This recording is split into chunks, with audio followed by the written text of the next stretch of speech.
Didukung oleh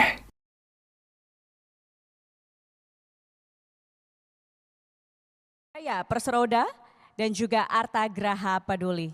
Terima kasih atas komitmen dan juga kontribusinya dalam mendukung agenda keberlanjutan melalui Metro TV Green Summit. Bapak Ibu hadirin, Metro TV Green Summit diselenggarakan sebagai bagian dari dukungan terhadap komitmen nasional menuju net zero emissions tahun 2060. Forum ini akan membahas tantangan nyata perubahan iklim, transisi energi, serta peran pembiayaan berkelanjutan dalam mewujudkan green economy demi mencapai visi Indonesia Emas 2045. Dan dengan hormat, kami akan memperkenalkan para panelis sesi kedua yang sudah berada di atas panggung untuk mengikuti sesi Green Energy. Yang pertama kami sapa, selamat datang Wakil Ketua Komisi 12 DPR RI, Bapak Sugeng Suparwoto. Selamat siang Bapak. Selanjutnya Direktur Utama PT Pertamina New and Renewable Energy, Bapak John Anis. Selanjutnya Direktur Utama PT Geodipa Energi, Bapak Yudistian Yunis. Selamat siang. Selanjutnya CIO Indika Energy, Bapak Dedi Sudaryanto. Selamat siang. Dan EVP Transisi Energi dan Keberlanjutan PT PLN, Ibu Kamia Handayani. Selamat siang Ibu. Dan juga yang nanti akan bergabung bersama kita adalah Komisaris Utama Mind ID, Bapak Fuad Bawazir. Baiklah Bapak Ibu hadirin, langsung saja kita lanjutkan diskusi panel sesi kedua dengan tema Green Energy yang akan membahas dinamika transisi energi nasional, dan sesi ini akan dipandu oleh rekan saya Zilvia Iskandar. Mari kita sambut Zilvia Iskandar.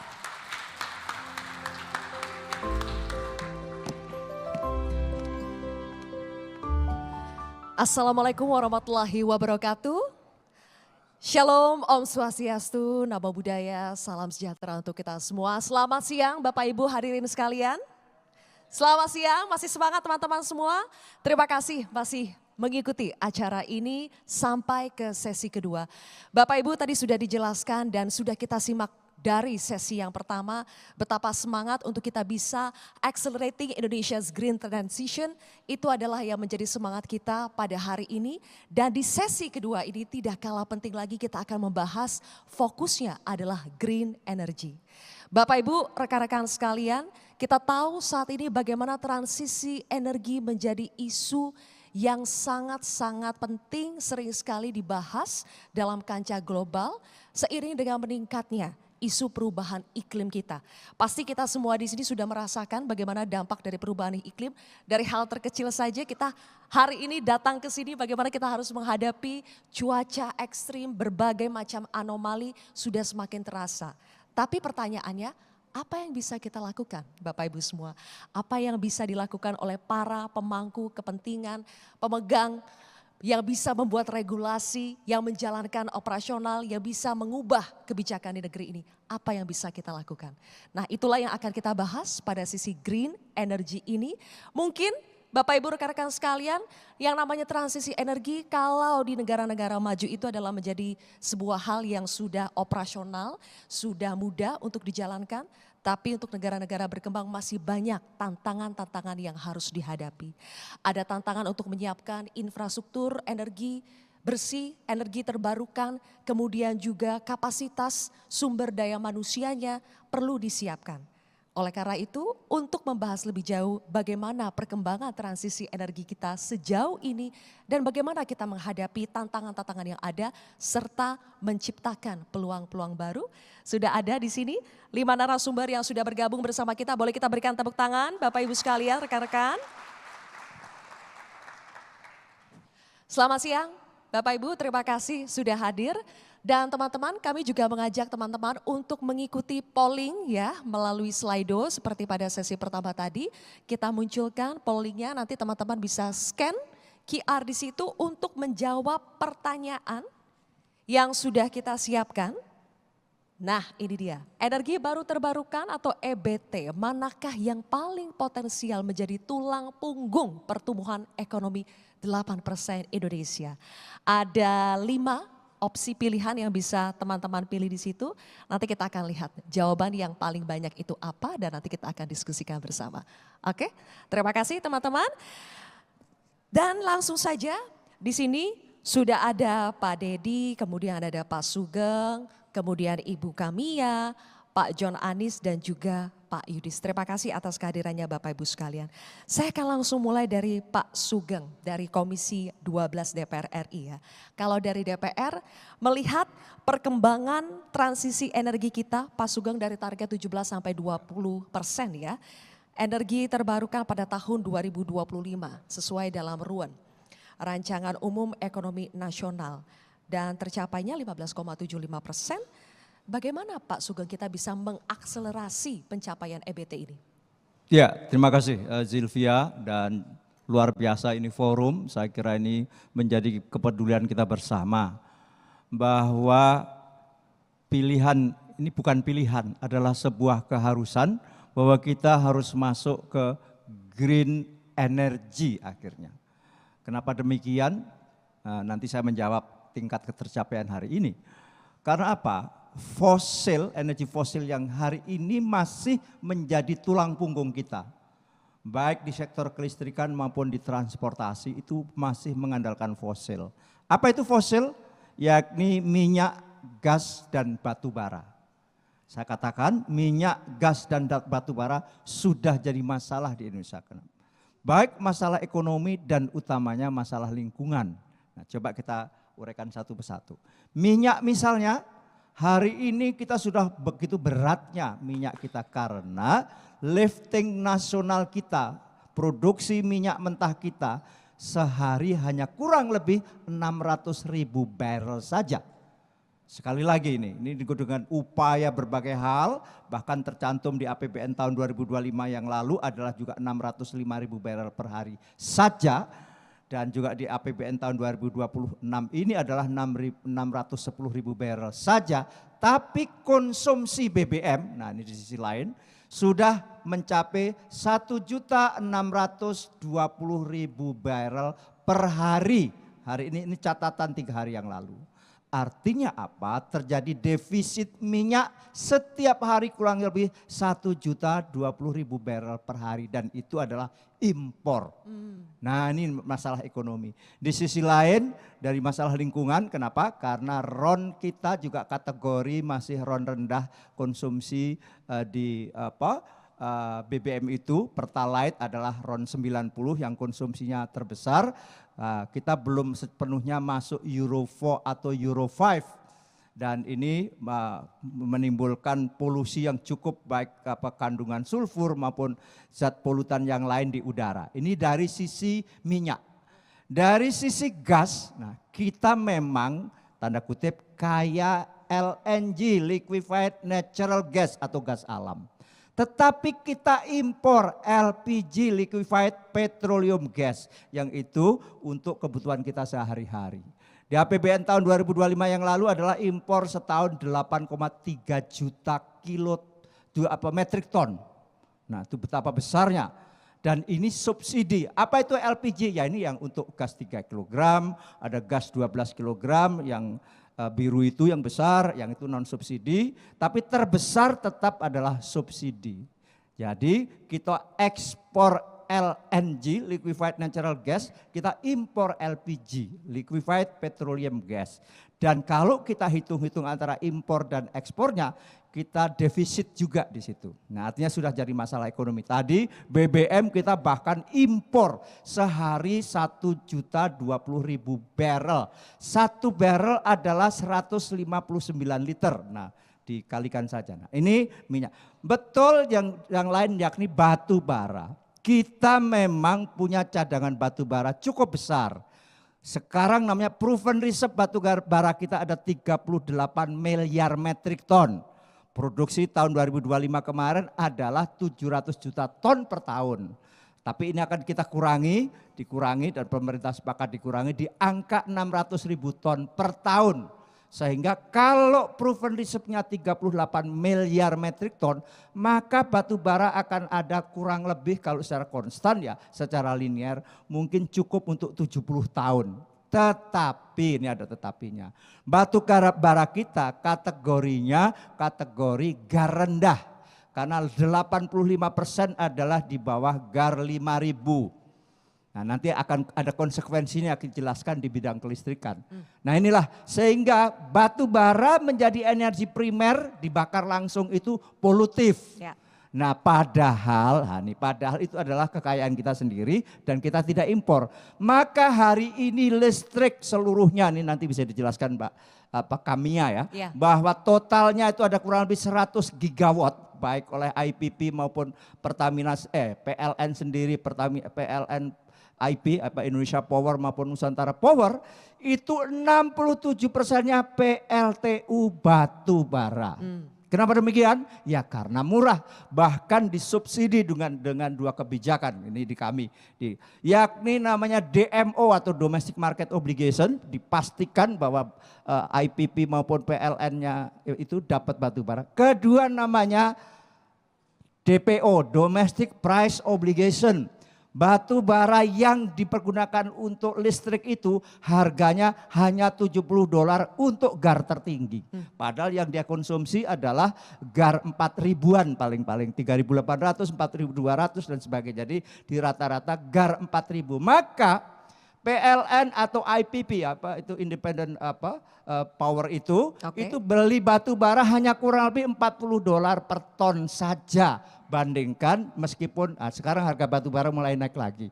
Kurang lebih di pasar internasional kalau diekspor GAR 40 itu kurang lebih harganya di angka 48 sampai 52. Ada selisih. Nah inilah tantangan kita. Nah semuanya itu tadi Zilvia bagus sekali mengantar bahwa kita adalah sadar betul bahwa dari fosil ini utamanya penyumbang emisi sehingga terjadi global warming. Dan Indonesia juga sadar bagian dari dunia, maka kita menandatangani Paris Agreement di tahun 2015 dan diratifikasi menjadi Undang-Undang Nomor 16 bahwa kita punya namanya kewajiban National Determined Contribution atau menekan emisi.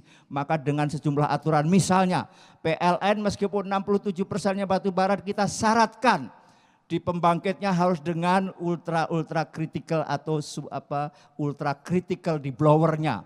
Bahkan ini sedang kita upayakan ada namanya carbon capture and storage. Memang teknologinya ini belum matang istilahnya, tapi itulah upaya kita menekan terus kita emisi. Kenapa demikian?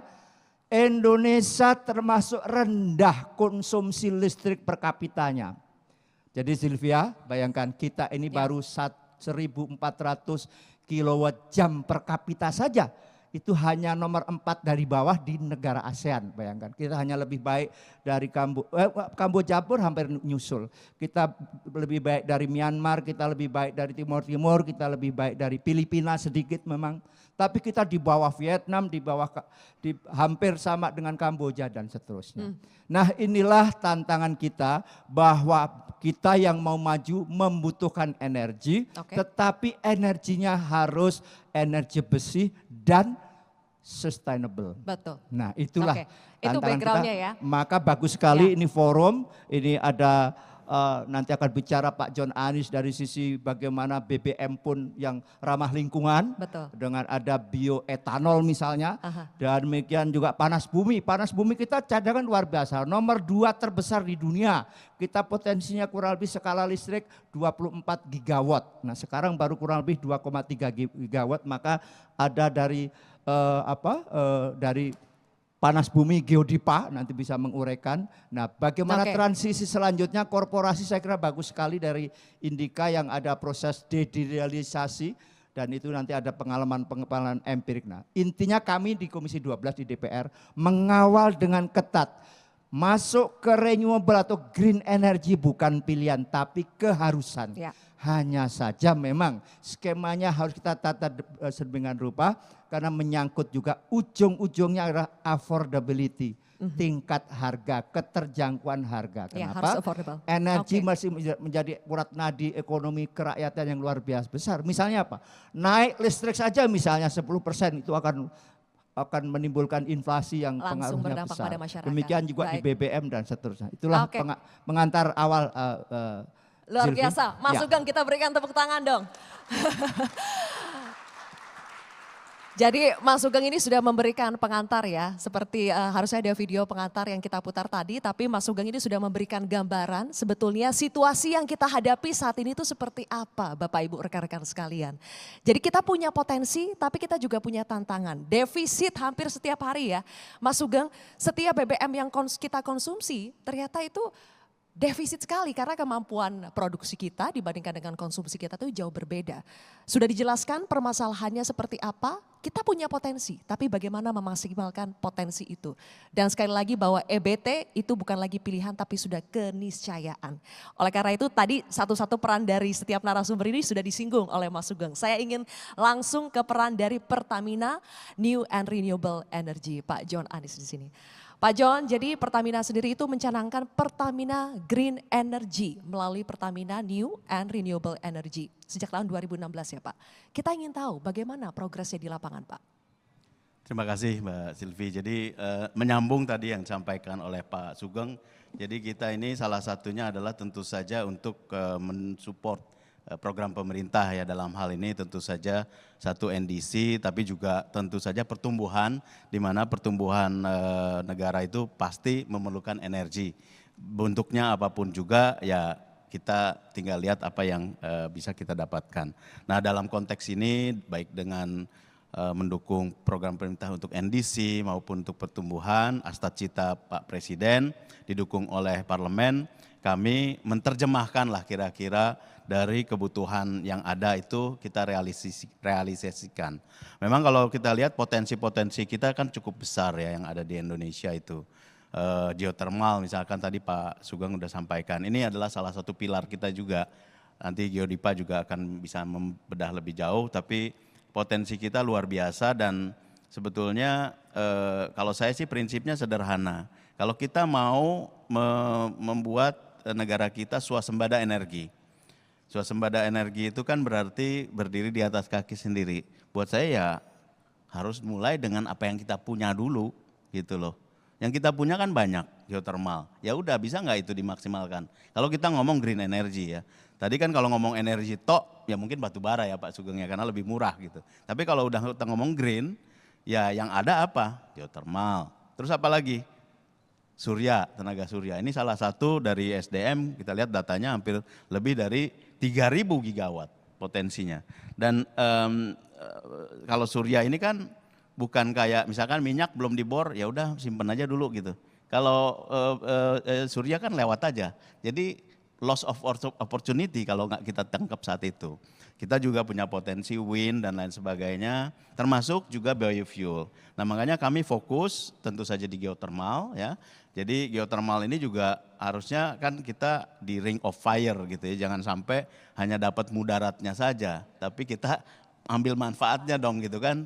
Kan selalu ada dua sisi dari koin gitu, jadi sayang kalau kita hanya dapat mudaratnya saja, tapi manfaatnya kurang. Ya ini yang kita terus kembangkan, tentu saja dengan PLN kita bekerja sama. Memang tantangannya luar biasa karena yang seperti ini, tadi yang disampaikan oleh Pak Sugeng, masalah affordability. Jadi itu pun karena ada ini kan nggak bisa dibawa ke sembarang tempat steam itu ya, ada apa uap itu hanya bisa mengenerate power di tempatnya sehingga perlu transmisi sehingga ada investasi tambahan. Nah inilah yang harus disiasati bagaimana supaya affordability-nya terjawab. Kami juga mengembangkan gas to power. Gas to power ini memang bukan purely green tapi at least ini transisi low carbon gitu ya, karena ini agak lebih mudah bisa ditempatkan di mana saja. Tadi geothermal kita bisa dapat 727 megawatt di bawah operasi kami, mulai dari Sumatera, Ulu Belu, Lumut Balai, terus ada di Kamojang sama di Karaha sama di Sulawesi Utara. Nah kalau yang gas to power kita punya di Jawa Satu Power yang di Cilamaya itu sekitar hampir 1,8 gigawatt. Kemudian juga kita mengembangkan bioetanol. Nah bioetanol ini menarik, kenapa? Karena sebetulnya tadi itu saya bilang kita mengembangkan apa yang kita punya. Kita sebetulnya punya potensi menjadi Arab Saudi untuk biofuel, ya kan? Kalau Arab Saudi di bawah tanah, kita di atas tanah. Tanah kita kan subur. Plus bilang kan naro tongkat aja jadi itu kan, itu singkong itu kan. Sebenarnya apa aja tumbuh gitu. Dan memang unfortunately mungkin belum kita kelola secara intensif, masih kurang. Kalau bioetanol ini kan yang paling advance itu Brazil misalnya, mereka pakai tebu, atau di United States di Amerika dia pakai jagung. Itu udah sangat advance dan sudah berlebih. Nah, kita berharap juga dengan intensifikasi pertanian dan lain sebagainya, kita bisa mensuplai bioetanol. Nanti saya akan bisa bicara lebih panjang, tapi itu adalah potensi yang cukup penting. Kenapa? Karena menunggu transisi orang-orang ke EV, kan nggak semua langsung besok beli EV, ganti mobil dengan EV, nggak mudah. Apalagi yang belum ada infrastruktur yang di luar Jawa. Nah, salah satu alternatif untuk masyarakat tentu saja adalah dengan biofuel ini. Diesel udah, biodiesel udah B40, mungkin B50. Kita udah tidak import lagi. Tadi yang masalah ekonominya Pak Sugeng untuk diesel sebagian sudah terjawab. Nah, tinggal yang gasolin. Karena gasolin ini cukup besar. Kita mungkin di 2030 bisa sekitar 50 juta kiloliter penggunaannya. Kalau E10 berarti perlu 5 juta kiloliter bioetanol. Nah, ini kan cukup besar. Tapi dengan bioetanol yang 5 juta ini kan kita nanti bisa mengurangi import. Ya, mengurangi import dari yang tadi 1 juta barrel Pak Sugeng sampaikan, daripada uangnya kita kasih keluar, lebih baik kita kasih ke petani. Jadi kan 5 juta kiloliter bisa kita jalankan, dan karena Pertamina sudah mempunyai distribusi semua pompa bensin yang ada di seluruh Indonesia, kita bisa menggunakan yang sama, dan penduduk pun masyarakat masih bisa menggunakan mobil yang sama. Kami sudah confirm dengan beberapa pabrikan, E10 nggak ada masalah, bahkan yang baru-baru E20. Di atas E20 harus dirubah. Kalau di Brazil mereka itu E27, E30 rata-rata. Ada yang bisa E100 bahkan, pilihan. Jadi mereka bisa milih ke E100. Jadi flexi fuel namanya di sana. Dan harganya lebih murah. Jadi itu adalah potensi yang bisa kita kembangkan. Selain kita juga masuk ke solar panel tadi, baik itu di instalasinya maupun fabrikasinya, di upstreamnya. Jadi pengembangan modul maupun pengembangan sel. Kemudian kita, nah ini yang agak ramai, masih ramai juga waste to energy ya, waste to power. Itu juga sebetulnya bukan hanya masalah profitability dari usaha, tapi inilah bentuk kepedulian kita terhadap lingkungan hidup. Kita bisa lihat sebagus-bagusnya kota, kalau dia jorok, males juga kan Mbak Silvi ya. Kalau kotor itu kan, aduh. Tapi kota bisa simple, sederhana, asri kalau bersih. Nah, itu harus ada pengelolaan sampah yang sustainable. Sekarang ini kan kita open dumping ya sampai kapan gitu. Nah, ini kita berkontribusi di situ semata-mata bukan hanya masalah profitability, tapi tanggung jawab pengelolaan lingkungan hidup yang lebih sustain. Karena itu sangat penting, dan kita lihat dari teknologi Cina itu, waduh, saya masuk ke pabrik itu udah kayak mall gitu ya, kinclong kayak gini, nggak ada baunya. Punya chimney 80-90 meter, di 72 meter mereka bikin panoramik cafe. Belakangnya chimney yang buangan sampah itu, nggak ada baunya. Luar biasa. Kalau itu diterapkan Indonesia, you will see it will be a game changer dan sangat bagus untuk environment. Jadi kita juga masuk ke sana. Kita harus ke sana dong Pak. Harus ya. Harus. Top banget itu. Nggak mau pulang nanti. Ya, dan kita juga masuk ke tempat-tempat lain seperti ya yang agak-agak sulit ya, hidrogen, e-fuel dan lain sebagainya. So far not easy. Yang menjadi tantangan terbesar adalah commerciality dan juga economics. Tapi itu, are we on the track Pak? So far ya on the track. Tapi ada beberapa hal yang harus kita selalu inisiasi dengan either proof of concept atau pilot. Itu harus kita jalankan. Misalkan hidrogen. Itu harus kita jalankan hidrogen yang murah. Bagaimana caranya? Ada teknologi yang menggunakan solid oxide di mana 70% listrik, 30% steam. Nah, itu bisa mengurangi harga. Nah, kita coba kalau itu proven, harga listriknya bisa rendah, harga hidrogen bisa murah, itu bisa ekonomik. Jadi nggak mudah. Kita so far ini agak struggle, tapi kita akan terus berkontribusi, termasuk juga program Pak Presiden yang 100 gigawatt, yang mana sebetulnya itu lebih juga kontribusi terhadap peningkatan kesejahteraan masyarakat melalui penyediaan listrik bersih. Masih percaya nggak Mbak Silvi bahwa 1 jam dari Singapura, di Indonesia, 1 jam dari Singapura nih ya. Singapura kayak apa listriknya? Abandon kan, hingar-bingar segala macam. Itu ada pulau, belum ada listriknya. Masih pakai diesel, dia beli sendiri, malam-malam anak-anak belajar pakai lilin. Gitu. Nah itu kan apa ya, jadi kita harus inilah empati dan kita coba berkontribusi di situ untuk juga nelayan-nelayan situ nanti kita bantu untuk meningkatkan produksinya dengan penyediaan listrik. Dia bisa punya cold storage, dia bisa punya es, sehingga harga jual dari ikannya bisa meningkat. Nah, perekonomian bisa meningkat, termasuk hilirisasi mungkin pengalengan ikan, kerupuk dan lain sebagainya. Jadi itu semua kita jalankan sebagai bagian dari kontribusi kita ke pemerintah dan juga memberikan nilai ke masyarakat, termasuk tentu saja concern terhadap transisi energi dan lingkungan hidup. Baik, oke, terima kasih atas penjelasannya Pak John, itu dari Pertamina NRI. Sekarang kita juga ingin mendengar dari rajanya energi listrik di Indonesia, ini ada PLN di sini, Ibu Kamia.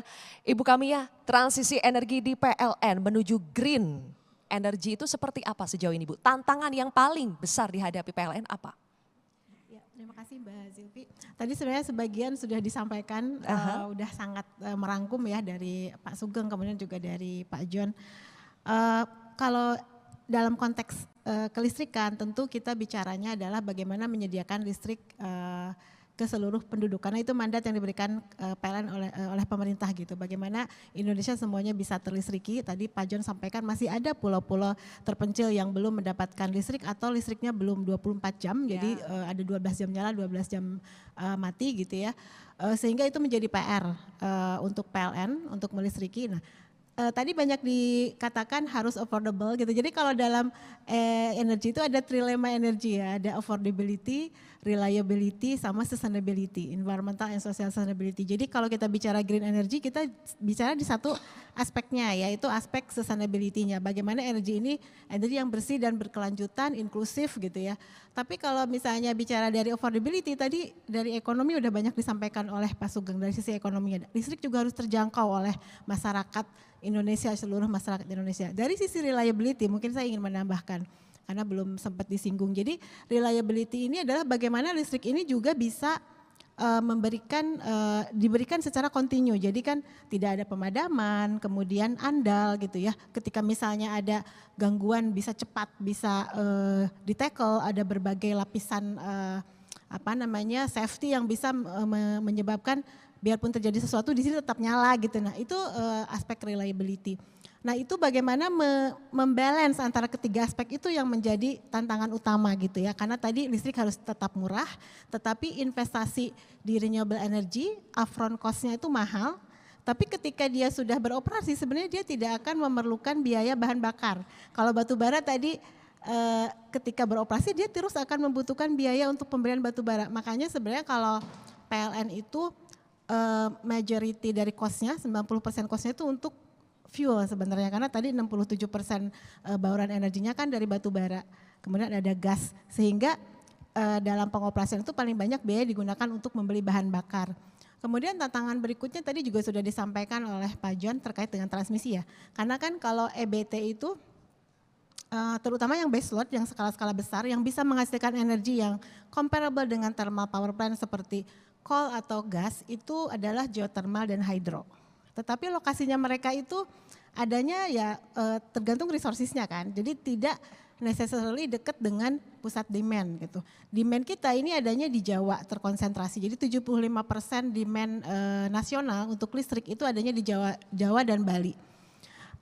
Sementara sekarang potensi-potensi EBT di Jawa Bali itu sudah lumayan hampir habis gitu, sehingga memang yang tersisa adalah potensi geothermal di Sumatera gitu ya, misalnya di Sulawesi, kemudian untuk hydro banyak di Kalimantan, di Sumatera, sehingga memang dibutuhkan jaringan yang bisa mengevakuasi energi bersih tersebut antar pulau. Jadi kalau sebelumnya kita memang terisolasi, Pulau Jawa hanya dengan Bali aja sudah terkoneksi, dengan Sumatera belum. Nah nanti kita akan membutuhkan interkoneksi namanya inter-island connection antara Sumatera dan Jawa, demikian juga dengan Kalimantan, karena Jawa tidak bisa self-sufficient lagi, dia membutuhkan energi dari pulau lain karena energinya harus yang bersih. Kalau batu bara atau gas sebenarnya bisa dibangun di Jawa, tetapi harus bawa batu bara dari tempat lain kan. Kalau EBT dia nggak bisa kan dibangun di situ, dia harus lokasi resource-nya, sehingga yang membawa adalah transmisi. Jadi tantangannya juga dari sisi mismatch antara demand dengan supply-nya. Nah kalau untuk yang energi bersih yang sifatnya variabel, intermittent seperti surya dan Bayu. Tadi sebenarnya menarik ya, nanti kita lihat hasil surveinya seperti apa. Karena kalau dari sisi net zero roadmap-nya PLN ke depan mau nggak mau yang jadi tulang punggung harus solar. Karena memang nanti lama-lama potensi yang tadi 24 GW geothermal akan habis, potensi sekitar 70-an GW hydro juga lama-lama akan terutilisasi, sehingga memang yang tersisa adalah surya gitu ya. Kemudian energi masa depan seperti nuklir yang sekarang sudah mulai diinisiasi prosesnya, dan juga tadi ada hidrogen segala macam. Tantangan untuk yang VRI seperti solar adalah karena karakter intermitensinya, sehingga dia tidak bisa menyediakan listrik yang seperti thermal yang bisa terus menerus continuous gitu. Nah, sehingga di situ dibutuhkan yang namanya baterai kan, BESS gitu ya, baterai energy storage system, atau juga ada baterai alami seperti hydro pump storage yang kita juga sekarang dalam proses membangun yang sekitar 1 gigawatt di Upper Cisokan ya di Bandung Barat. Jadi memang itu akan menjadi kunci juga supaya biarpun masuk energi-energi bersih yang sifatnya kadang ada, kadang tidak gitu ya, tetapi tetap bisa andal. Tadi aspek reliability tadi, karena kalau misalnya kita banyak solar tanpa ada balancingnya, nanti ketika tiba-tiba misalnya hilang energinya nanti bisa kolaps sistemnya. Jadi memang salah satu balance dari sisi teknis adalah bagaimana juga menyeimbangkan sistem ketika VRI nanti banyak masuk ke dalam sistemnya PLN. Gitu. Oke. Bu, kalau dari segi target EBT ya, tahun 2025 kan pencapaian targetnya diklaim salah satu yang paling signifikan dibandingkan dengan tahun-tahun sebelumnya. Nah, untuk menjaga tren supaya capaian target EBT di tahun 2026 trennya itu terus meningkat, apa yang akan dilakukan PLN Bu Kamia? Ya, jadi memang untuk EBT ini sudah ada perencanaannya ya untuk jangka baik itu sampai 2060 dalam Net Zero Roadmap maupun untuk interim targetnya sampai 2034 dalam RUPTL yang baru dirilis oleh pemerintah. Jadi caranya supaya memang kita bisa tetap maintain track dari EBT itu memang harus benar-benar disiplin ya dalam eksekusi gitu, karena sebenarnya di RUPTL kan sudah jelas di situ berapa gigawatt yang akan masuk di tahun ini, tahun depan gitu ya, sudah ada jadwalnya sebenarnya. Nah itu bagaimana eksekusinya, karena nanti ketika proses eksekusi itu kan baik dari tahap planning, dari tahap financing, kemudian konstruksi sampai akhirnya bisa beroperasi itu panjang prosesnya dan lintas stakeholder ya. Nah itu yang perlu memang dukungan dari semua pihak untuk bisa on the track gitu. Oke, baik kalau begitu kita berikan tepuk tangan dulu rekan-rekan sekalian. Sekarang kita akan masuk ke ada satu lagi perusahaan energi terbarukan yang terdepan di Indonesia, ada Indika Energi di sini. Pak Dedi, bagaimana sih Indika Energi? Mungkin rekan-rekan juga cukup familiar ya dengan apa yang dilakukan oleh Indika Energi, misalnya dari pengembangan EV yang juga dilakukan oleh Indika Energi, salah satu energinya pemasok di situ. Ekosistem seperti apa yang dikembangkan oleh Indika Energi untuk mengembangkan industri green energy? Baik, terima kasih Mbak Sylvia, terima kasih atas mengundang kami bisa hadir di kesempatan yang luar biasa ini. Jadi sebetulnya menyambung yang sebelumnya sudah dibuka Pak Sugeng dan Bapak Ibu lainnya mengenai ini. Kami juga melihat dalam perjalanan selama perusahaan kami berdiri di awal itu sebetulnya salah satu anak perusahaan kami partisipasi dalam bentuk penyediaan batu baranya dan juga kemudian power plant-nya di Cirebon. Pak Sugeng, Bapak Ibu dengan total 1,6 giga di situ. Tapi semenjak 15-20 tahun lalu bahkan yang dicanangkan untuk menuju transisi menuju energi terbarukan itu seperti tadi sudah dikatakan Pak Sugeng, itu sudah menjadi sebuah keniscayaan. Bukan hanya karena masalah ideologi atau apapun ya. Kami di private sector kan mungkin cenderung sedikit lebih pragmatis nih Pak ya, lebih melihat profit and loss dan lain sebagainya ya, karena memang tugas kami itu kan juga menjaga investasi dari para investor publik yang memiliki kepercayaan. Jadi hitungan PNL-nya itu jadi mewarnai banget bagaimana kami melihat kebutuhan transformasi ini. Contoh di tambang batubara kami aja lifetime-nya lebih pendek lagi tuh Pak. Cadangan kami mungkin hanya kalau dengan reserve yang ada sekarang, dengan tingkat produksi sekarang mungkin paling lama 20-25 tahun lagi. Jadi sudah sebuah keniscayaan bahwa kami harus mendiversifikasikan berdasarkan root kami di dalam sektor energi. Nah mungkin saya bagi dua Mbak Zilvia. Pertama, waktu kami men-scanning di portfolio usaha kami, dari aspek supply apa yang bisa kita lakukan. Nah kita melihat, kalau tadi dikatakan sama Pak John, nanam apa aja tumbuh gitu. Jadi salah satu ide yang sedang kami pursue itu di daerah mining kami, di buffer zone sekitarnya itu bisa dikembangkan menjadi agroforestry, yang mana yang kami tanam di hutan industri itu bisa memproduksi kemudian wood pellet. Nah wood pellet inilah yang benar menjadi alternatif supply pengganti batu bara untuk power plant yang saat ini sudah mulai berjalan di Jepang dan Eropa. Di Indonesia mungkin akan menyusul juga ya suatu saat terjadi konversi karena ya salah satu challenge-nya tentunya investasinya gitu ya. Nah itu dari aspek supply side-nya kami juga partisipasi di industri atau pembangkit tenaga surya. Itu juga sudah selesai. Kalau tadi Pak Sugeng cerita apa challenge empiris di lapangannya kayak apa gitu ya. Salah satu ya kepastian tarif gitu-gitunya gitu kan. Itu juga sudah terima kasih Pak Sugeng. Regulasi ya Pak ya? Betul, karena memang kan nanti ditanggapi ya Pak Sugeng ya. Karena kalau dari dunia usaha itu kan selalu kalau kami bicara kembali ke para investor kami kan ditanya kepastiannya bagaimana investasi? Tidak, semua investasi pasti ada risikonya. Tapi kepastian itu mungkin paling tinggi mutlak dari segi ya, ini. yang paling dibutuhkan. Nah terakhir kalau tadi Mbak Sylvia mengatakan, jadi tadi kami melihat supply side-nya apa yang bisa kita lakukan ya. Pengganti batu bara menuju wood pellet, generation listrik menuju solar cell gitu. Nah demand side-nya atau penggunaannya bagaimana mengkonversikan gitu kan. Kami melakukan scanning Pak Sugeng Bapak Ibu, industri sektor apa aja sih yang menggunakan ini.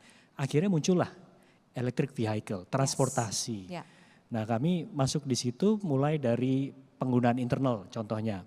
Di alat berat kami Pak, itu di tambang kami itu penggunaan solarnya sekitar 350 juta liter per tahun. Hampir 2 juta barel per tahun, sangat besar. Ternyata sudah kami mulai mengkonversi itu menjadi alat berat berbasis listrik. Ini kami pertama yang di Indonesia yang mungkin sudah sukses melakukan trial dan challenge-nya tidak gampang. Selain investasi pasti ya merubah alat berat jadi itu kan nilainya besar tapi juga aspek operasional, penyediaan listriknya dan lain sebagainya. Yang kedua pada saat kami melihat sektor berikutnya salah satu terbesar itu motor listrik. Motor listrik itu penjualan per tahun 6 juta unit Pak Sugeng. Penggunanya di jalanan itu hampir 100 juta karena orang Indonesia tuh kalau punya motor diaman-aman Mbak Zilvia, sampai lebih 15 tahun itu masih dipakai gitu. Nah kita tuh baru selesai melakukan trial dengan salah satu operator ojek online untuk mengkaji bagaimana penghematan penggunaan bensinnya menjadi listrik. Itu luar biasa. Jadi berapa kalau Pak hematnya Pak? Wah luar biasa, di atas 50% penghematannya. Itu secara ekonomis. Nah jadi kan kalau kita bicara 100 juta, kalau sehari 2 liter, lah itu 200 juta liter. Ya saya rasa kita tidak bisa juga nggak realistis tuh semuanya jadi motor listrik, enggak mungkin. Orang Indonesia itu kan sebagai selain penggunaan store of value toh motor itu. Jadi tapi cobalah kita proyeksikan kalau setiap tahun itu dari 6 juta 10% aja. 600.000 jadi overtime kan konversi itu terjadi. Apalagi kalau kita bicara motor listrik Mbak Zilvia, itu segmen populasi yang kebutuhan ekonomisnya kan paling mendesak toh. Jadi kalau bicara 2 liter kali 10.000 dan kebanyakan pertalite Pak Sugeng. Nah itu subsidi negaranya juga luar biasa toh. Iya itu bisa mengurangi defisit yang tadi ya Pak Jadi konversi itu penghematan listriknya. Nah challenge-nya saya senang sekali tadi Pak Sugeng langsung kata kunci pertama langsung keluar di 5 menit pertama. Kuncinya adalah affordability. Bagaimana motor listrik yang kita produksi ini bisa menjadi produk yang affordable. Terjangkau buat Nah, masyarakat. affordability kalau dibicara dunia usaha biasanya kaitannya scale.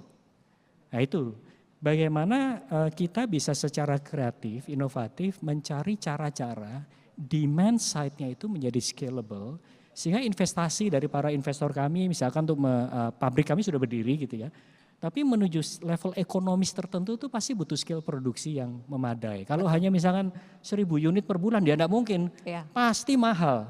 Nah ini ada tricky part, chicken and egg-nya di situ, Betul. bagaimana kita Jadi skalanya menemukan harus besar, Pak, ya? skala itu nanti convert ke affordability. Jadi mungkin itu sih pembukaan cerita saya, tapi nanti kalau misalkan ini, saya lihat kalau kami melihat itu salah satunya motor listrik itu kenapa menjadi satu ini ya tadi menyentuh segmennya tuh luas sekali loh, 100 juta ya penggunanya, itu juga.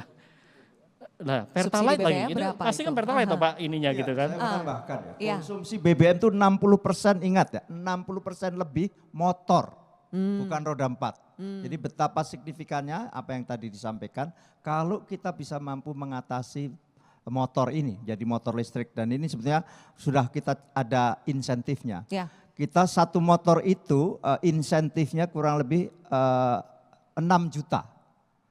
Jadi harga motor listrik yang sekarang kurang lebih ada 7 juta itu Disubsidi. disubsidi oleh dalam bentuk insentif itu kurang lebih 6 juta. Demikian di mobil kan, mobil listrik kita bebaskan pajaknya ya, sehingga relatif murah dan sebagainya. Oke. Saya kira ini semuanya dalam rangka untuk ya lingkungan hidup yang lebih baik karena menekan emisi dan konsumsi BBM. Saya Ya. kira itu. Oke. Tambahan aja nih Mas. Mungkin bisa kita cek ombak juga nih di sini. Teman-teman di sini yang sudah menggunakan kendaraan listrik, spesifiknya motor listrik ada? Boleh tunjuk tangan seberapa banyak? Segmennya nih, ada gak? Apakah ini termasuk yang demand 100 juta itu tadi? Mungkin nanti semakin tahun kayaknya trennya itu akan semakin tumbuh berkembang ya Pak ya? Biasanya karena sebelumnya saya di TV sama teman-teman di Metro TV ngeliat rating itu kalau penonton TV sama pengguna motor mirip-mirip itu. Biasanya level education sama ininya SMP SMA yang secara rata-rata ya. Jadi kayak di sini pakai mobil Mungkin ya Pak? minimal bukan motor. malah di sini jadi minoritas itu. Cuman besaran ininya tuh sangat besar. Cuma kita tadi sedang mencari titik temunya dan bagaimana prosesnya. Karena ngomong 100 juta motor yang sudah dimiliki masyarakat kan nggak bisa tiba-tiba besok suruh ganti toh. Betul. Itu buat mereka store value juga ya, punya nilai berapa itu harus kita pikirkan tahapan-tahapannya tuh bisa menuju ke sana. Betul. Tapi pacingnya pas. Iya, Gitu ya. iya. Ya. Tapi setidaknya kita tahu ya Pak, peluang itu besar sekali ya. Dan sekali lagi bagaimana kita bisa memanfaatkan peluang itu melalui keputusan-keputusan yang memang tepat. Sekarang kita akan menuju ke Geodipa Energy di sini, merupakan salah satu pionir green energy di Indonesia ya Pak Yudis ya. Pemasok energi dari panas bumi, Geodipa Energy. Saat ini Pak Yudis kurang lebih ada 162 Pak PLT panas bumi, benar ya Pak ya? Kontribusi Geodipa untuk memasok energi panas bumi di Indonesia seperti apa Pak? Baik, terima kasih Mbak Sylvia. Geodipa ini kan sebetulnya salah satunya kita adalah ditempatkan menjadi BUMN geothermal. Ya. Dan kebetulan kami juga berfungsi karena adanya pembinaannya pas di bawah Kementerian Keuangan, jadi kami juga berfungsi sebagai fiscal tools-nya pemerintah dan sekaligus juga provider energi panas bumi. Nah, saya bicara soal bagaimana jadi provider energi panas bumi. Tadi sudah disampaikan oleh Pak Sugeng, Pak Johan Anis tentang potensi panas bumi kita. Kita ini sebetulnya 40% cadangan panas bumi dunia itu ada di negeri kita. Nah, angka yang hari ini ada disampaikan oleh Badan Geologi di bawah Kementerian SDM, itu potensi kita tuh 24 gigawatt. Nah 24 gigawatt ini sebetulnya perhitungannya masih menggunakan konversi energi dengan teknologi yang ada pada saat itu. Tapi teknologi hari ini untuk pengembangan atau konversi energi panas bumi mungkin harus dihitung kembali. Bisa jadi dia bisa 2 kali atau even bisa 3 kali lipat dari itu. Nah kalau angkanya sudah seperti itu maka rencana kita sebagai negara yang tadi Pak Joranis bilang jangan mudarat aja kita dapat, manfaatnya harus kita dapat. Maka mengekstraksi energi dari panas bumi yang sangat environment friendly dan renew itu menjadi tujuan, sehingga di Astacita pemerintah hari ini juga menyebutkan swasembada energi, menyebutkan geotermal atau panas bumi. Nah, tapi apa sih hambatan geotermal hari ini? Geodipa itu hari ini ditugaskan oleh pemerintah mengelola 2 lapangan besar panas bumi, yakni Dieng, itu lapangan panas bumi yang pertama di Indonesia yang ditetapkan oleh pemerintah. Walaupun yang berhasil menghasilkan listrik adalah lapangan Kamojang duluan, tapi yang pertama ditetapkan oleh pemerintah itu Dieng. Dan kemudian ada lapangan panas bumi Patuha. Kami hari ini sudah ditugaskan oleh pemerintah dan juga diberikan kepastian off-take-nya atau dibeli listriknya oleh PLN, itu masing-masing 400 megawatt. Yang hari ini baru kami kembangkan sekitar 120, yang ongoing hari ini sedang construction tambah 110.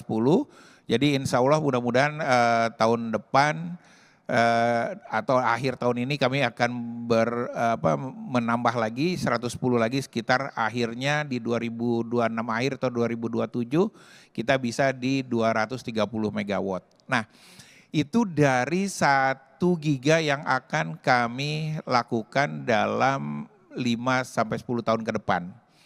Jadi kalau target pemerintah itu geotermal itu mencapai 5 giga, insya Allah 1 giganya itu dari Geodipa.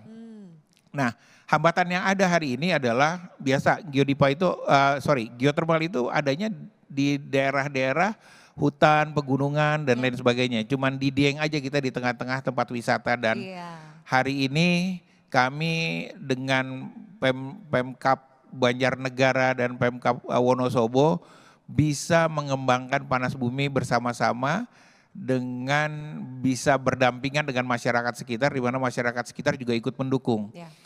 Dan kita juga hari ini geotermal di Dieng yang sebagai geopark itu hari ini itu disampaikan bahwa inilah geopark yang memiliki sumber energi yang bisa diekstraksi. Jadi jarang geopark itu ada energi yang bisa diekstraksi. Nah, Dieng ini salah satu model yang sangat baik untuk pengembangan geotermal di masa akan datang. Karena ternyata ada beberapa dokumen yang kami temukan juga, UNESCO sendiri juga sudah menetapkan itu tahun 60-an. Bahwa Dieng adalah geopark yang memiliki potensi panas bumi untuk diekstraksi jadi energi. Nah, kalau di Dieng sudah beres, tapi ada di beberapa tempat, di beberapa daerah yang kami itu geotermal khususnya, itu disikapi oleh masyarakat seperti kita mengelola tambang. Jadi kalau geotermal masuk, maka seluruh wilayahnya akan dikupas. Padahal tidak.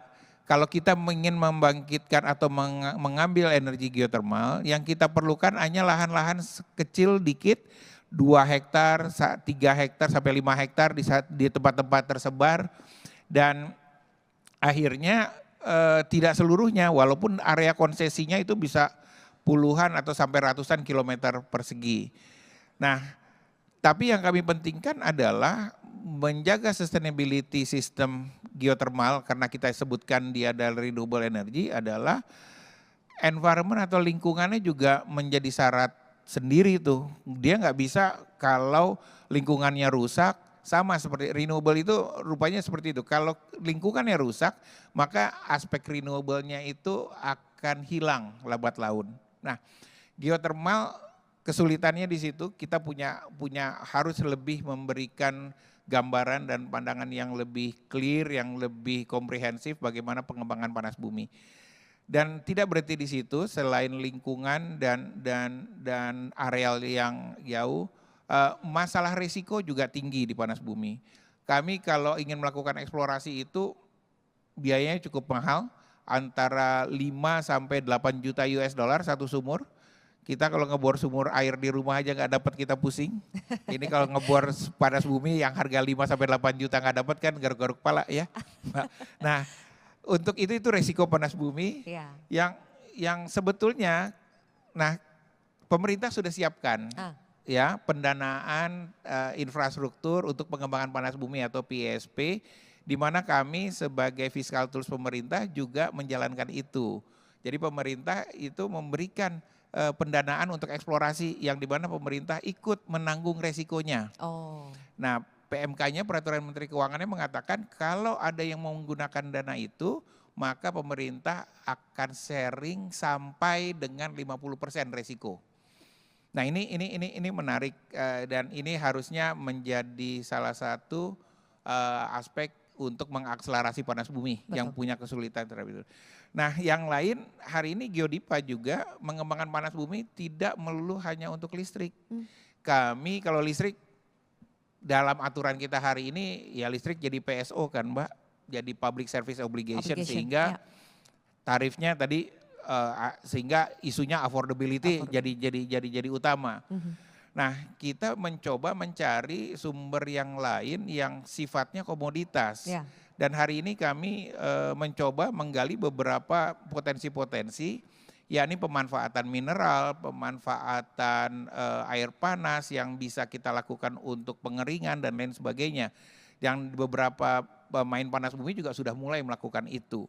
Dan ada yang menarik satu lagi, di lapangan kami khusus di Dieng itu, air panas kami itu ternyata mengandung mineral sebanyak 66 jenis mineral dan unsur kimia yang secara tidak langsung itu adalah bahan-bahan yang terbaik untuk pupuk. Kalau dulu kita dengar sekolah, daerah agro yang paling baik, daerah pertanian yang baik adalah daerah-daerah di dekat kaki gunung api kan. Nah, hari ini unsur itu keluar setiap hari dari sumur dan Geodipa juga sudah memulai membuat pupuk untuk itu. Nah, ini jadi ada added value lain Pak ya? Betul. Nah, itu adalah aspek lain dari panas bumi yang kita mau coba angkat. Nah, dari itu semua besar kemungkinan kita untuk membangun suatu green economy system. Sehingga seluruh pelaku usaha, pelaku bisnis yang ada relasinya dengan renewable ini bisa masuk di dalam green economy, termasuk green job itu akan banyak terbuka dengan itu. Nah, jadi Geodipa mencoba membalans antara berlaku sebagai PSO dan juga mencari peluang komoditas lainnya yang bisa ujungnya adalah bagaimana kita memberikan harga energi atau harga listrik yang affordable. Ya. Gitu kurang lebih. Ujungnya kembali ke affordability ya Pak. Yes. Oke, terima kasih, kita berikan tepuk tangan buat Pak Yudis dari Geodipa. Saya ingin kembali lagi ke Pertamina NRI di sini Pak John Anies. Tadi sudah dijelaskan ya apa yang sudah dilakukan, perkembangan dari energi panas bumi geotermal, kemudian juga ada bioetanol, biofuel juga, solar PV skala besar. Tapi saya ingin fokus ke upaya Pertamina NRI Pak John dalam pengembangan bioetanol dan juga PLTS ya Pak ya. 100 gigawatt PLTS, bagaimana itu perkembangannya Pak? Ya, jadi terima kasih Mbak Kania. Pertama tadi kita kembali ke bioetanol tadi ya, karena ini kan salah satu bentuk biofuel yang bisa menjadi alternatif untuk menggantikan tadi. Ya. Jadi faktor ekonominya mengurangi subsidi, mengurangi impor dan lain sebagainya. Tapi pertanyaannya potensinya gimana dan bagaimana mengembangkannya? Sebenarnya bioetanol ini kan udah cukup lama juga ya dikembangkan. Bahkan sebenarnya di tahun 80-an itu udah ada juga pencampuran. Tapi yang menjadi isu sekali lagi adalah masalah affordability, commerciality dan economics tadi. Kenapa? Karena memang yang paling mature yang ada itu dari teknologi yang disebut 1G itu dari yang disebut edible feedstock. Jadi feedstock yang bisa langsung dijadikan atau difermentasikan gitu ya. Itu dari tebu. Jadi tebu itu diambil gulanya, nanti sisanya ada yang disebut molasses itu adalah tetes tebu lah istilahnya. Itu bagian dari side produknya tebu yang sudah tidak bisa dijadikan gula lagi.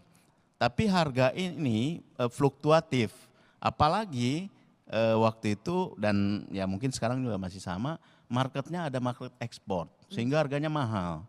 Nah, hitungan kasarnya untuk mendapatkan 1 liter bioetanol itu perlu 4 kurang lagi 4 liter dari si molasses tadi. Sementara harganya pernah mencapai 2.500 gitu loh. Jadi kalau kali 4 udah 10.000. Mau jual berapa? Ngejerit semua. Ya. Kita juga, nah disitulah tantangannya. Nah sekarang dengan pemerintah sedang membahas bagaimana ini, karena kan untuk itu menjadi ekonomis memang harus ada kepastian feedstock dan juga bantuan dari pemerintah tadi untuk masalah harga. Ya. Jadi kita ingin juga menikmati seperti batu bara lah, ada DMO, DPO misalnya gitu ya. Jadi domestic market obligation semua nggak diekspor dan sebagian itu bisa kita jadikan harganya bisa kita patok.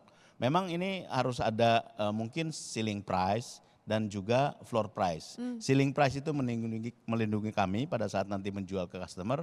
Floor price melindungi petani. Jangan juga harga molassesnya terlalu rendah sehingga petani tidak ter-encourage untuk nanam tebu. Karena mereka batas kalau atas batas bawah gitu bawah, Pak ya. karena Oke. batas bawah itu melindungi petani. Karena kalau terlalu bawah, Iya. petani nanti nggak mau nanam tebu. Iya. Mendingan dia nanam singkong atau apa, atau mungkin dijual jadi properti gitu kan. Nah, banyak seperti itu. Saingannya properti sekarang atau lapangan golf. Jadi memang itu tantangannya, sehingga itu yang sedang dibahas oleh pemerintah. Kita membutuhkan dukungan untuk itu sehingga ada kestabilan harga dan kestabilan supply. Sekarang ini produksi molasses di Indonesia sekitar 1,7 juta ton per tahun. Itu kalau dikonversi semuanya ke ini bioetanol bisa mendapatkan sekitar 600.000 kiloliter. Oke. Nah sekarang ini sebagian besar itu dipakai untuk food, salah satunya untuk mecin gitu ya, MSG. Sebagian lagi untuk alkohol gitu ya, cap tikus kalau di Sulawesi Utara gitu ya. Nah yang untuk bioetanol sekarang hanya 63.000 kiloliter saja. Sementara kalau kita lihat tadi projectionnya, ngobrol dengan Pak Sugeng juga bisa sampai 2 sampai 5 juta kiloliter. Jadi sangat jauh. Iya. Nah untuk itu bisa jalan gitu kan harus ekonomis dari bantuan pemerintah. Harus ada kepastian offtake juga. Nah ini seperti chicken and egg. Jadi pemerintah bisa aja menerapkan, oke sekarang E10 mandatory. Ya. Pertanyaannya udah punya belum enggak? Bioetanolnya udah cukup enggak? Ya. Kalau ditetapkan sekarang E10, kita mungkin perlu sekitar hampir ya let's say 500.000 kiloliter. Sementara kita cuma punya 60.000. Iya. Jauh sekali, nggak mungkin kan. Jadi mau ditetapkan mandatori belum siap, tapi kalau kita produksi belum ada marketnya, karena kan belum bisa diambil. Kita punya Pertamax Green sekarang. Pertamax Green itu adalah Pertamax 95 yang campuran E5. Jadi ada Pertalite ada Pertamax 92, terus Pertamax Turbo 98, ada Pertamax Green 95. Cuman ini agak sulit positioningnya. Kenapa? Karena dia itu voluntary basis kan, bukan mandatory. Harganya di 13 ribuan. Sementara Pertamax 98 kadang-kadang 13.200, cuman beda 200. Jadi kalau nanggung gitu, mendingan beli ke sana aja. Atau kalau mau beli lebih murah, yang ke 12.000, yang ke Pertamax 92. Nah ini jadi akhirnya jarang yang pakai. Jadi artinya apa? Kalau mau memang harus mandatory. Untuk mandatori harus ada supply-nya. Nah, inilah kita lagi berdiskusi dengan ESDM juga, dengan dibantu parlemen juga bagaimana kita mengembangkan. Nah, ada potensi-potensi banyak. Jadi salah satunya yang akan kita kembangkan nanti di Glenmore. Mudah-mudahan groundbreaking segera dengan Pak Presiden mungkin bulan ini atau awal bulan depan itu 30.000 kiloliter per tahun. Ada potensi juga untuk reaktivasi. Ada satu yang di Lampung 60.000, kemudian ada satu perusahaan swasta yang mengembangkan sekitar 50.000. Jadi 200.000 untuk tahun 2027, 28, insya Allah kita siap 200.000. Nah itu idenya adalah dengan seperti itu pemerintah bisa menerapkan E10 mungkin Jawa Bali dulu, jadi bertahap tiap daerah. Jawa Bali selesai, nah ini kan ekosistem akan terbentuk nih. Orang akan lihat, oh ternyata bisnis bioetanol menguntungkan. Jadi mulai banyak yang nanam dan lain sebagainya. Tapi kami tidak berhenti di satu teknologi, jadi yang 1G itu kita mau coba pakai selain tebu juga singkong. Ada juga sorghum, jadi 3 itu nanti akan kita coba. Itu mungkin bisa menambah 30.000 kali 2 gitu ya, 60.000 2 pabrik gitu ya. Termasuk juga yang second G. Apa yang disebut second G? Second G itu adalah yang dari waste. Jadi kalau di India mereka misalkan udah pakai dari bambu. Nah kita ini mau pakai harapannya adalah waste dari palm oil. Karena kan banyak tuh limbah-limbahnya gitu. Nah itu yang disebut non-edible feedstock. Nah itu kalau itu bisa kita lakukan, bisa menambah juga dengan ekonomi yang lebih menarik dan tidak bersaing dengan makanan. Jadi nggak ada MSG dan lain sebagainya. Nah itu akan kita coba kembangkan, termasuk juga dari batang sorghum. Kita bisa pakai itu. Nah itu yang untuk bioetanol. Mudah-mudahan ini bisa kita jalankan. Nah sementara kalau yang untuk listrik ini kita akan berfokus yang memang belum masuk jaringan, yang tujuannya untuk pemberdayaan masyarakat tadi agar perekonomiannya meningkat. Sederhana saja, seperti yang Pak Presiden sampaikan, 1 megawatt dengan koperasi. Jadi kita dengan koperasi, Mbak. Jadi koperasi yang di depan, koperasi KMP, koperasi Merah Putih. Yang jadi fokus adalah hampir ada sekitar 5.000-an lah yang masih belum terlistriki, yang mana nanti kita lihat potensi pengembangan bisnisnya baik itu nelayan maupun juga pertanian. Nah konsep juga yang kita akan bawa adalah kalau ada solar panel let's say 1 hektar untuk 1 mega, selain solar panel di bawahnya nanti kita tanam sayur-sayuran, tomat, segala macam. Jadi itu namanya agro solar gitu ya, jadi ketahanan pangannya dapat, ketahanan energinya sekaligus seperti itu. Jadi mudah-mudahan kita bisa merealisasikan sekitar mudah-mudahan 1.000 desa tahun ini yang masih perlu listrik, dengan nantinya akan bertambah. Sedangkan yang nanti on grid tentu saja dengan PLN itu, karena itu jauh lebih besar lagi. Karena kalau kita ngomong 5.000 ya mungkin cuman sekitar 5 giga ya. Sementara yang ini kan 100 giga, jadi 95 giganya mungkin nanti dengan PLN itu masih besar itu. Dan kita nanti selain akan membangun, kita juga mencoba berkontribusi untuk menyuplai panelnya dari pabrik-pabrik yang ada. Terima kasih Pak John Anies penjelasannya itu untuk khusus bioetanol dan juga pengembangan PLTS-nya ya. Dari PLN juga kita ingin penjabaran juga tuh Bu Kamia, strategi yang bisa dilakukan PLN untuk bisa mengakselerasi penambahan PLT dari EBT itu seperti apa Bu?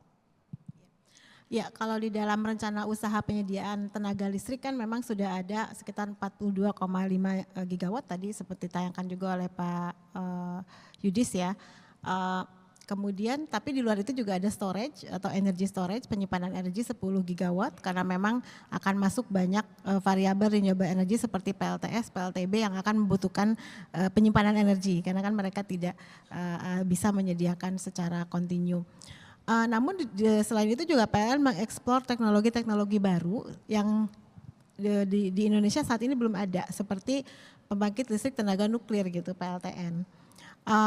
Kami cukup serius untuk menginisiasi RUPTL tentunya menginisiasi PLTN tentunya dengan arahan dari pemerintah dan juga dukungan dari parlemen gitu karena nuklir ini bisa menyediakan energi yang bersih tetapi juga dari sisi keandalan tadi karena kembali ya ke reliability juga dia baseload gitu ya betul Pak Sugeng. Jadi dia bisa menyediakan energi secara kontinu 24 jam, 7 hari dan juga andal dan juga bersih tanpa emisi. Nah itu yang sedang kami inisiasi dan di internal kami telah dilakukan juga penguatan sumber daya manusia. Tadi SDM sempat disinggung oleh Mbak Zilvi di awal gitu ya.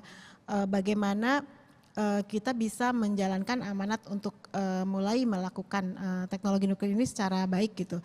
Di PLN sendiri sudah ada direktorat baru ya sejak Juni tahun lalu, Direktur Teknologi dan Keberlanjutan. Jadi yang mengampu memang fokus bagaimana teknologi-teknologi baru untuk transisi energi seperti nuklir, kemudian ada baterai energy storage system, BESS, interkoneksi yang menggunakan teknologi HVDC misalnya ya.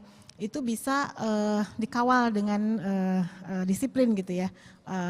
Salah satunya adalah itu. Kemudian juga selain nuklir, teknologi seperti yang tadi sempat disampaikan oleh Pak Sugeng juga carbon capture and storage. Karena tadi dikatakan bahwa sebenarnya walaupun memang calorific value-nya gitu, GAR-nya tadi disampaikan rendah, tapi batu bara ini bisa ada sampai 70 tahun ke ke depan gitu ya, Iya. potensinya ada dan itu di dalam negeri gitu. Artinya kita tidak usah lagi mengimpor. Sehingga bagaimana misalnya kita bisa mengutilisasi batu bara tetapi emisinya tidak ada. Sehingga carbon capture and storage itu suatu teknologi yang bisa menangkap emisi yang dihasilkan dari pembangkit listrik batu bara, kemudian dia akan disimpan di dalam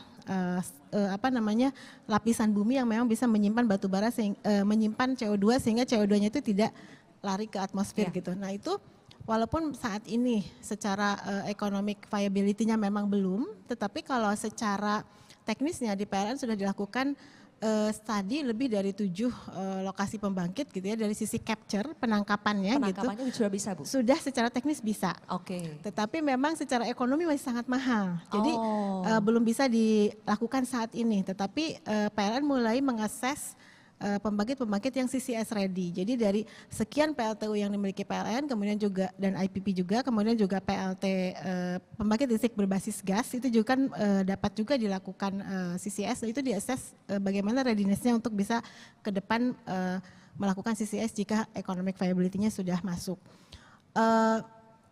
Kemudian juga tadi ada hydrogen co-firing. Jadi untuk gas itu memungkinkan untuk dilakukan co-firing karena tadi disampaikan juga Pak John ya, gas itu adalah sekarang transisi. Jadi untuk transisi energi kita tidak bisa langsung switch dari batu bara langsung ke EBT secara langsung gitu ya. Sehingga dalam proses ini masih memerlukan gas sebagai transisi salah satunya untuk balancing. Jadi ketika nanti ada PRI masuk, gas itu bisa membalance variability dari variabel renewable energy tadi seperti PLTS dan PLTB. Nah, tetapi kita sudah harus mulai merencanakan bagaimana membangkit gas baru ini juga CCS ready ke depan atau hydrogen co-fired ready. Jadi dia juga kalau nanti akan ditambahkan atau di retrofit dengan teknologi yang bisa co-fire dengan hidrogen itu juga bisa ready juga. Dan untuk hidrogen juga sudah mulai kita lakukan uji coba gitu ya, sudah memungkinkan juga secara teknis, tinggal masalah memang keekonomiannya, memang harganya gitu. Di Bali di Pesanggaran sudah kita uji cobakan dan itu sangat memungkinkan untuk dilakukan, tapi memang keekonomiannya masih belum gitu ya. Kami melihatnya kalau di dalam net zero roadmap kami simulasikan dengan software gitu ya. Itu memang baru memungkinkan di atas 2035 lah gitu ya untuk teknologi-teknologi seperti CCS, kemudian juga hydrogen. Nah untuk di PLTU juga memungkinkan dilakukan nanti co-firing juga dengan amonia. Jadi selain yang saat ini PLN lakukan dengan biomass, bioenergi, kita juga ke depan bisa lakukan dengan amonia, tetapi sekali lagi itu adalah isunya di masalah pembiayaan. Kalau biomas itu isunya adalah dari sisi sustainability of supply-nya tadi. Jadi saat ini PLN rata-ratanya sekitar 5% yang sudah melakukan co-firing biomass di 49 unit PLTU dan itu juga cukup signifikan mengurangi emisi. Tapi memang tantangannya adalah bagaimana memastikan sustainability dari penyediaan biomass-nya itu sendiri gitu sih. Oke. Jadi ada beberapa nih poin tantangan sebetulnya yang kurang lebih kalau kita tarik benang merahnya cukup sama Bapak Ibu.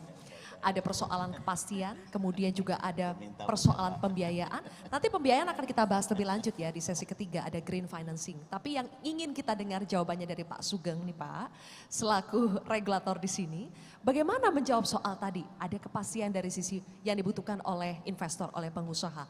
Ada tadi kepastian soal ini mandatory tapi supply-nya tidak ada. Tapi kalau tidak mandatory tidak ada yang mau pakai juga. Bagaimana mengatasi itu Pak? Iya, itulah tantangannya. Jadi betul dari sisi misalnya skema-skema pembiayaan juga kita exercise. Di kelistrikan itu ada istilahnya feed-in tarif gitu. Dan juga banyak skema misalnya insentif tadi disampaikan Pak Junis misalnya di geothermal itu sempat kita dorong ada namanya karena memang resiko eksplorasi itu besar sekali tadi sudah disampaikan. Maka negara mengambil alih resiko itu dengan ada istilahnya government drilling. Bahkan Kementerian SDM itu Direktorat Geologi itu melakukan drilling untuk memastikan cadangan. Karena di geothermal juga perlu ada kepastian cadangan. Nah, di antaranya menyiapkan tadi disampaikan bahwa menyiapkan dana kalau mau dikerjakan oleh operator misalnya. Kenapa demikian? Tadi potensi yang luar biasa di geothermal tadi, kalau tidak ada skema insentif, saya kira memang berat kalau untuk bersaing di fossil fuel. Kenapa? Tadi listrik PLN sekarang murah, kurang lebih 9 sen dolar saja, kurang lebih Rp1.500 per kilowatt jam. Kalau dirupiahkan dengan harga kurang lebih 16.000, bagaimana bisa compete itu misalnya PLTS, apalagi kalau PLTS, kalau watt peak masih bisa dihitung. Tapi begitu PLTS base load harus dengan battery energy storage system, itu sudah kurang lebih 14 sen dolar karena memerlukan storage dan sebagainya. Nah inilah jadi kami pertama, untuk memberi kepastian usaha adalah biasa, namanya kebijakan energi nasional atau peraturan pemerintah tentang kebijakan energi nasional. Diturunkan di kelistrikan namanya RUPTL. Nah bagaimana kami di Komisi 12 mengawal betul bagaimana RUPTL yang menambah listrik dalam waktu 25 tahun sampai 2034 itu kurang lebih 69,5 giga tambahan baru. Dan itu 61%-nya, saya sampai apal nih, karena di situ kita berdebat dengan Darmo di Rut PLN, ada Pak Jokses dari Dewan Energi Nasional waktu itu yang sekarang jadi Kepala SKK Migas, itu berdebat. Saya bilang saya tidak mau tahu harus di atas 60%. Akhirnya tercipta angka 61,5% adalah renewable energy. Dan itu secara kuantitatif 42,5 gigawatt. Bayangkan, ini dalam 10 tahun akan nambah di kelistrikan kurang lebih 61,5% renewable energy. Kurang lebih 42,5 gigawatt. Terdiri dari, saya sampai apal nih angka-angkanya. Terbesar memang PLTS. Nah pembangkit listrik tenaga surya ada kurang lebih 17 giga ya. Terus ada juga Bayu kurang lebih 9 giga, PLTA 12 dan seterusnya. Kita urut satu persatu potensi energi hijau kita yang green. Satu tadi sudah disampaikan Pak Juris bagaimana di panas bumi itu kita nomor 2 terbesar di dunia setelah Amerika potensi. Kurang lebih skala listrik 24 giga dan betul pionirnya adalah kok saya lupa lokasi. Dieng? Di Dieng, ini padahal saya tetangga saya itu. Karena Wonosobo, saya Purworejo itu dekat gitu. Nah di Dieng. Nah itu salah satu problemnya persis disampaikan tadi adalah penerimaan masyarakat biasanya. Karena kadang-kadang ditolak, misalnya di NTT. NTT itu ditolak untuk eksplorasi. Kenapa? Karena dianggap akan mengurangi debit air. Padahal ini secara teknis beda. Nanti Pak Junis bisa menjelaskan itu secara teknisnya. Nah demikian juga di dapil saya, kebetulan saya dapilnya Banyumas Cilacap. Di Gunung Selamet itu ada potensi besar lumayan, tapi kan harus dieksplorasi. Ditolak oleh masyarakat karena dianggap akan air tanah, mengganggu debit air tanah dan seterusnya. Ini di panas bumi yang memerlukan memang capeknya cukup besar, tetapi tadi sustainable luar biasa, base load 24 jam nyala terus dan terbukti di Dieng itu sudah sekian puluh tahun tapi tetap dengan capacity factor yang masih luar biasa besar Pak Yunis ya. Jadi masih besar gitu loh, jadi tidak menurun juga kapasitasnya. Itu di panas bumi, di matahari seperti kita tahu kalau kita eksplor semuanya itu kurang lebih 3.000 giga. Seperti saya sampaikan, hari ini listrik Indonesia totalnya baru kurang lebih 100 giga saja. Matahari bisa 3.000 giga, bayangkan. Karena apa? Ketika net zero emission kita tetapkan di tahun 2060 atau lebih cepat, kita butuh listrik kurang lebih 400 giga. 4 kali lipat dari listrik kita hari ini. Maka kita harus gali. Salah satu potensinya adalah matahari. Tapi matahari bersifat intermittent, maka perlu namanya best battery energy storage system. Ketika tahun 2000 ketika periode yang lalu saya dorong habis-habisan agar Indonesia punya industri baterai. Maka adalah namanya IBC, Indonesia Battery Corporation, yang 4 bulan yang lalu diresmikan oleh Pak Presiden, yang akan memproduksi baterai EV untuk mobil dan BESS. baterai energy storage system. Kenapa demikian? Matahari yang bersinar watt peak-nya antara jam 11 sampai jam 3 sore itu disimpan dalam bentuk baterai yang itu nanti bisa untuk 24 jam. Bisa saja baterainya dalam bentuk kayak semacam aki besar, satu kontainer itu yang secara teknologi sekarang dengan basis lithium memang itu bisa menyimpan kurang lebih 7 mega untuk 2 minggu. Kan bagus ini. Dan seterusnya. Ini di matahari. Sementara di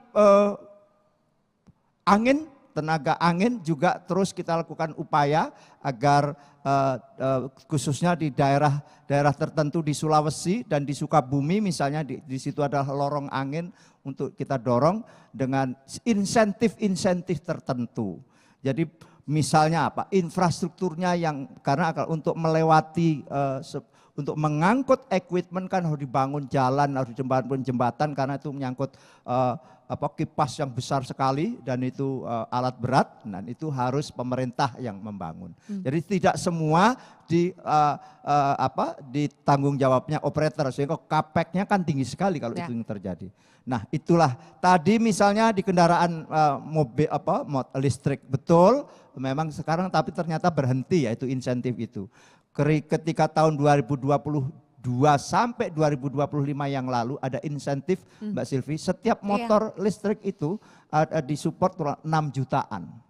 Nah itulah karena besar sekali sebagaimana saya sampaikan, BBM itu 60% konsumsi kebutuhannya Pertalite adalah oleh motor, bukan kendaraan roda 4. Jadi motor memang besar sekali mengkonsumsi energi BBM, khususnya Pertalite RON 90 yang notabene masih cukup polutif ini, dan ini perlu kebijakan lebih lanjut.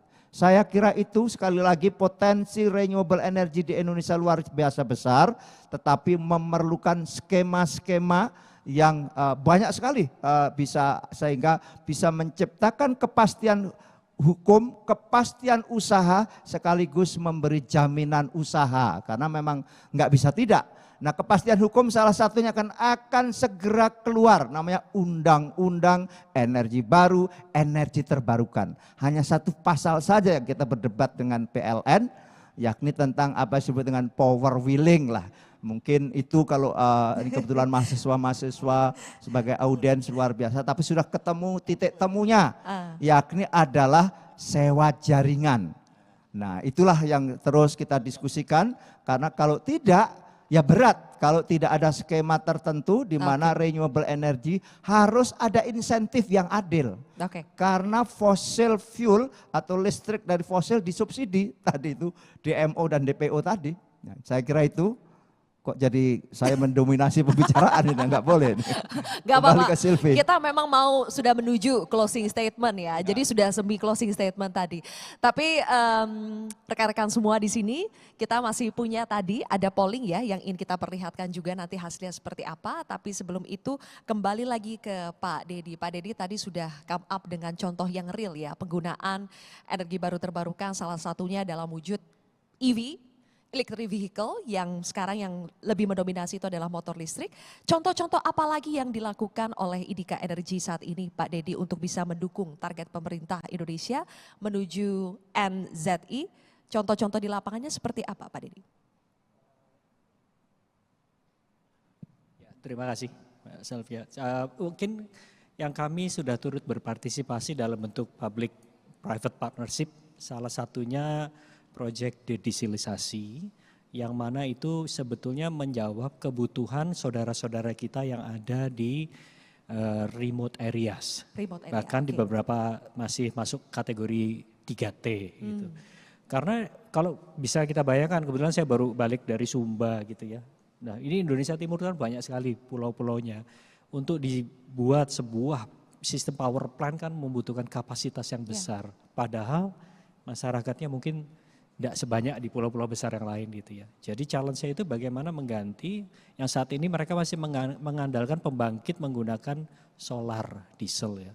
Sangat mahal ya Pak ya. Jadi dari segi studi kajiannya. Nah ini bagaimana itu bisa dirubah dan kami sudah mendapatkan mandat kepercayaan dari pemerintah dan dari PLN untuk melakukan ini untuk Indonesia Timur. Lebih kurang sekitar 350 megawatt, multiple location, lebih dari 40 seingat saya, yang itu akan merupakan sebuah undertaking yang sangat besar.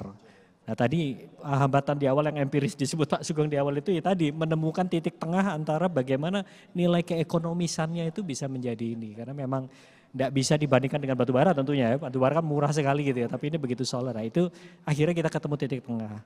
Yang lain yang sudah kita turut berpartisipasi selain tadi motor listrik untuk kalangan masyarakat sebetulnya segmen terbesar di kita itu kalau istilah akademisinya bottom of the pyramid gitu ya. Itu sebenarnya menjawab betul-betul kebutuhan yang tadi. Kalau setiap hari mereka 2 liter aja 20 ribuan, kadang-kadang 2,5 liter 25 ribu. Nah kalau pakai listrik itu jauh di bawah itu. Cuma challenge-nya bagaimana harga produk ini bisa kompetitif atau bahkan di bawah motor ICE, yaitu butuh skill. Nah yang terakhir di arena public transport, kami berpartner dengan Transjakarta di sini dan dengan Pemkot Medan, yang mana di situ pemerintah Jakarta contohnya sudah menetapkan 10.000 unit public transport itu akan beralih menjadi EV dalam beberapa waktu ke depan. Jadi ini sudah dimulai dan memang disinilah sebetulnya ranah, mungkin bukan ranah kami per se di private, tapi public private-nya itu ketemu karena dilemanya adalah membeli di awal itu pasti mahal toh. Iya, makanya Bisnya banyak gitu kan, satu bis ya. itu 5 miliatan, 6 miliatan Pak gitu. Nah itu kan udah masih jalan gitu, apa terus langsung digeser kan enggak mungkin. Iya. Di sisi lain tentu banyak kendala budget juga, pemerintah banyak alokasinya juga, kebutuhannya ya banyak. Menaikkan tarif juga mungkin belum tentu menjadi sebuah solusi yang tepat di tengah kondisi ekonomi kita seperti ini. Nah ini cara atau mencari titik tengah yang ini, apakah misalkan dengan perpanjangan kontrak, misalkan dalam bentuk bisnis model kami bentuk sewa. Jadi kita tidak mewajibkan operator Transjakarta itu langsung membeli di depan. Kita kasih waktu 10 tahun kita sewa. Ada isu teknisnya juga Mbak, ditanya, loh 10 tahun baterainya masih jalan nggak nih?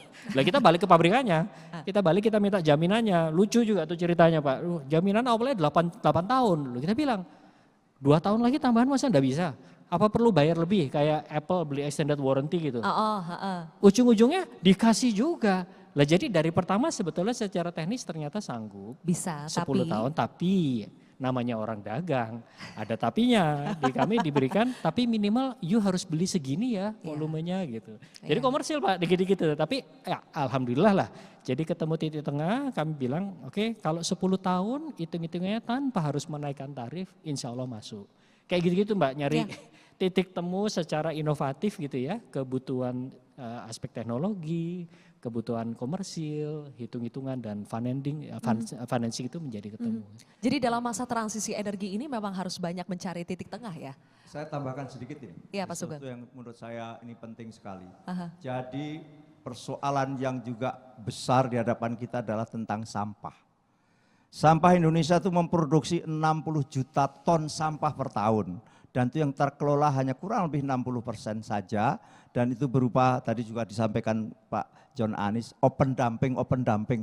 Dan itu bahaya sekali. Maka kami dari Komisi 12 bersama Kementerian SDM menghitung sedemikian rupa. Karena ujung-ujungnya juga soal menyangkut harga.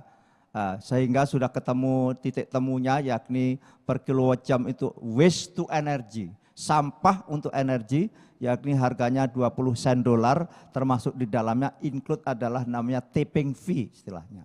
Biaya angkut sampai karena sekarang kan ada di APBD biasanya. Inilah sehingga persoalan sampah ini insya Allah karena Presiden juga punya target sungguh luar biasa. Tahun 2027 itu persoalan open dumping selesai semuanya.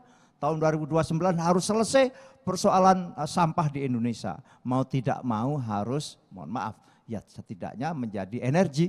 Jadi lagi-lagi persoalan harga.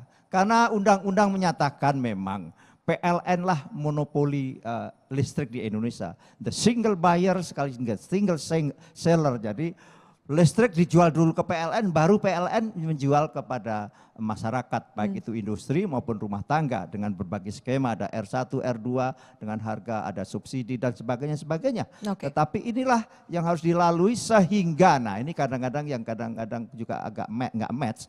Karena tadi eh, pembentuk harga listrik PLN itu 69%-nya adalah PLTU batubara yang disubsidi gitu yang.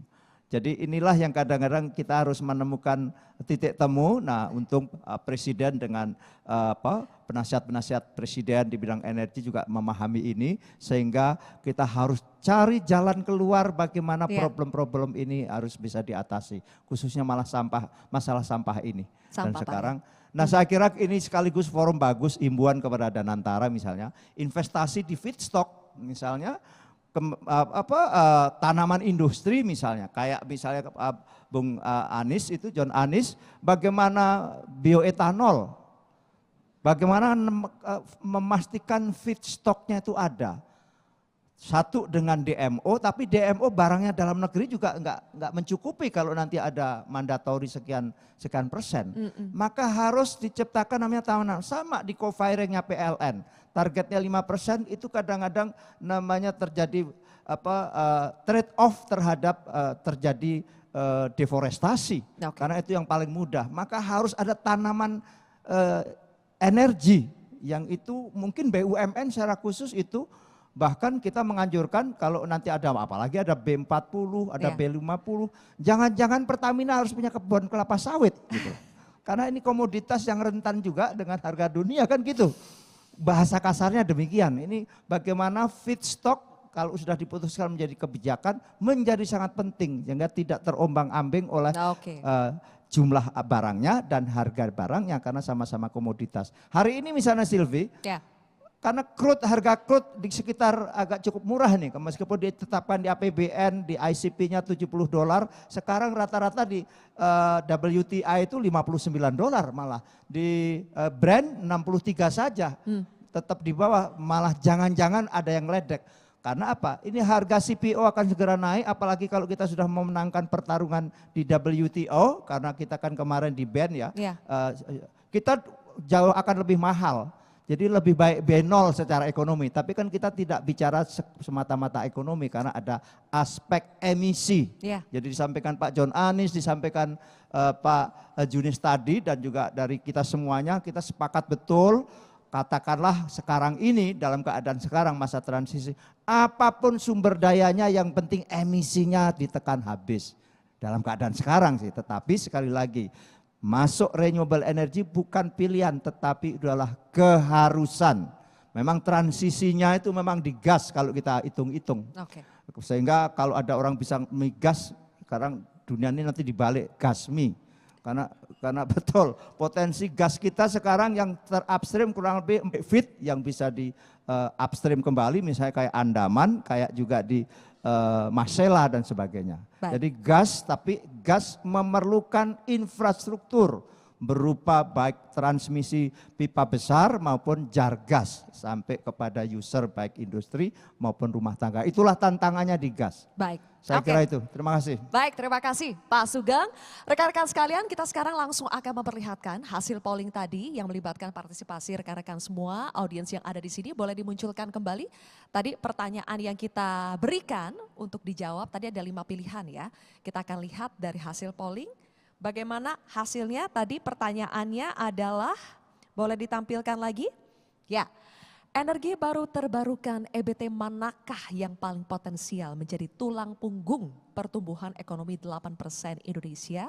Dan berdasarkan hasil polling dari audiens kita di sini, tenaga surya, PLTS dan Bayu ya, atau angin sebanyak 53%. Itu yang paling mendominasi, kemudian baru panas bumi, geotermal, kemudian selanjutnya tenaga air atau hydro skala besar, bioenergi dan baru energi nuklir. Jadi ini berdasarkan pemahaman yang diketahui oleh audiens sekalian. Saya ingin minta tanggapan dari masing-masing narasumber, apakah betul bahwa ini potensi yang paling besar yang ada di depan mata kita saat ini, PLTS dan juga Bayu ya, yang paling potensial menjadi backbone pertumbuhan ekonomi 8% Indonesia. Sekaligus kepada masing-masing narasumber untuk memberikan closing statement. Saya yakin kita masih istiqomah sampai 2060 nanti memperjuangkan net zero emission, kita masih istiqomah kan ya. Oleh karena itu, apa penekanan yang bisa diberikan oleh masing-masing narasumber supaya kita tetap on the track menuju net zero emission 2060. Saya berikan kesempatan dari Pak Yudis terlebih dahulu. Mohon Pak waktunya singkat mungkin Baik. sekitar Terima 2 kasih menit ya. Mbak Terima kasih. Silvi. Ini menarik.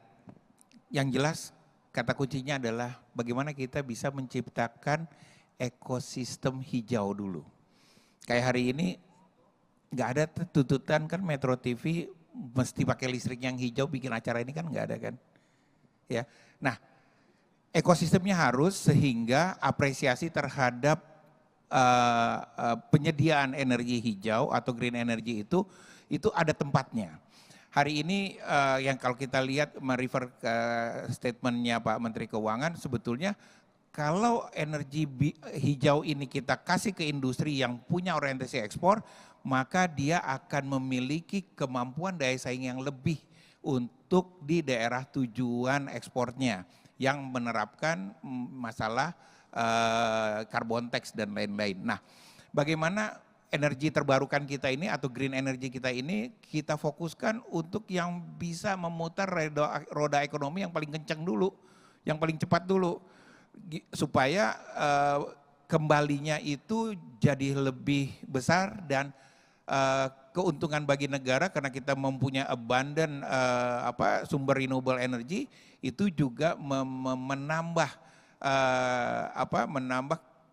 pertumbuhan ekonomi. Saya melihat kalau green ekonomi, kalau green energy ini kita seriuskan dengan ekosistemnya yang baik, ini bisa membantu sekitar 1-1,5% mengakselerasi pertumbuhan ekonomi nasional. Baik. Ada 1-1,5%. Nah, Oke. panas bumi hari ini 25% berdasarkan polling, tapi 25% itu sebetulnya dia akan menggaranti 24 jam 24/7 untuk ketersediaan energi. Dia akan selalu stay 24 jam sehingga kalau kita mau bikin industri, kita bisa andalkan itu. Baik. Sementara kita harus juga melakukan kombinasi dengan adanya hydro, dengan adanya biomasa yang lainnya sehingga dalam memanage energi hijau ini untuk memenuhi kebutuhan ekonomi hijau itu mendapat tempat yang terbaik sehingga tidak langsung akselerasinya juga akan kita dapatkan. Terima kasih. Kuncinya menciptakan ekosistem hijau. Terima kasih Pak Yudis, kita berikan tepuk tangan. Dan singkat juga untuk Pak John Anies, silakan. Ya, terima kasih. Kalau dari kami ini kan sebenarnya actionnya cukup kompleks. Jadi perlu kolaborasi dari semua pihak dan perlu collective action. Kenapa? Tadi kan kita udah agree bahwa ini adalah masalah climate change dan lain sebagainya. Kalau kita believe dengan itu one way or the other kan kita harus bayar ya. Kalau kita nggak bayar dengan harga yang sekarang, kita bayar dengan amit-amit dengan disaster, itu kan nggak mau ya. Jadi artinya kita harus, ya tadi affordability jadi isu, tapi memang nothing such a thing as a free lunch, nggak ada free lunch gitu ya. Jadi memang harus bayar. Nah inilah pelaku usaha seperti kami akan melakukan segala macam terobosan teknologi, tapi juga perlu bantuan dari pemerintah dalam hal ini. Tadi kalau kita lihat di negara-negara yang maju, yang sudah ada EBT-nya bagus, itu selalu ada dukungan dari pemerintah. Pada saat peningkatan itu selalu ada polisi-polisi tertentu yang mendukung kebijakan tersebut, di mana ini akan berkembang dengan baik. Karena juga susah bersaing dengan fossil fuel, misalkan di Arab Saudi. Mereka itu production cost-nya sangat rendah, hampir $4 aja per barel. Jadi dengan harga tadi 59, untungnya masih sekian banyak. Jadi orang masih mau bisnis di situ daripada bisnis di sini. Nah inilah keberpihakan harus ada, jadi kita harus dibangun, tapi kami juga akan berusaha, green financing dan lain sebagainya. Yang menarik misalnya ini mungkin sekali-sekali kalau ke Kamojang, itu kalau kita ngomong geothermal itu memang sustainable. Ada sumur yang dibor oleh Belanda 1926. Jadi tahun ini akan 100 tahun, itu masih steamnya keluar. Itu namanya sumur lokomotif. Nanti ke sana bisa lihat. Sumur lokomotif ya. 100 tahun masih ada steamnya. Kalau di hulu misalkan, saya dari hulu juga, ngebor sumur minyak mungkin ya setahun udah habis, ada yang beberapa bulan. Jadi artinya memang apa? Sustainable ya Pak. Sustainable dan ini harus kita dukung harus kita lakukan bersama, termasuk kami juga misalnya banyak action-action yang green ini yang memberikan manfaat tadi untuk masyarakat nelayan dan ini untuk listrik misalnya. Kemudian juga ada konservasi hutan. Baik. Itu nanti bentuknya carbon credit yang disebut natural ecosystem based solution. Jadi kita bisa bayangkan hutan kita jaga untuk mengurangi dari yang disaster seperti di Sumatera kemarin, bahkan kita bisa mendapatkan uang dari situ Added value lain. dan konservasinya bukan hanya alamnya tapi flora fauna dan juga penduduk dibiayai dari dana tersebut. Jadi kan luar biasa. Jadi artinya ini sangat banyak manfaatnya, perlu collective action, perlu kolaborasi dari semua pihak. Kalau ekosistem hijaunya sudah terbentuk, manfaatnya banyak, tapi harus ada collective action dan keberpihakan tadi ya. Terima kasih Pak John Anies. Ibu Kamia? Tentang polling tadi sebenarnya udah sangat jelas, jangan-jangan peserta semua sudah baca RUPTL ya. Jadi memang yang paling dominasi solar PV dan wind, kemudian nanti ada yang lain gitu. Cukup selaras dengan yang memang direncanakan oleh PLN.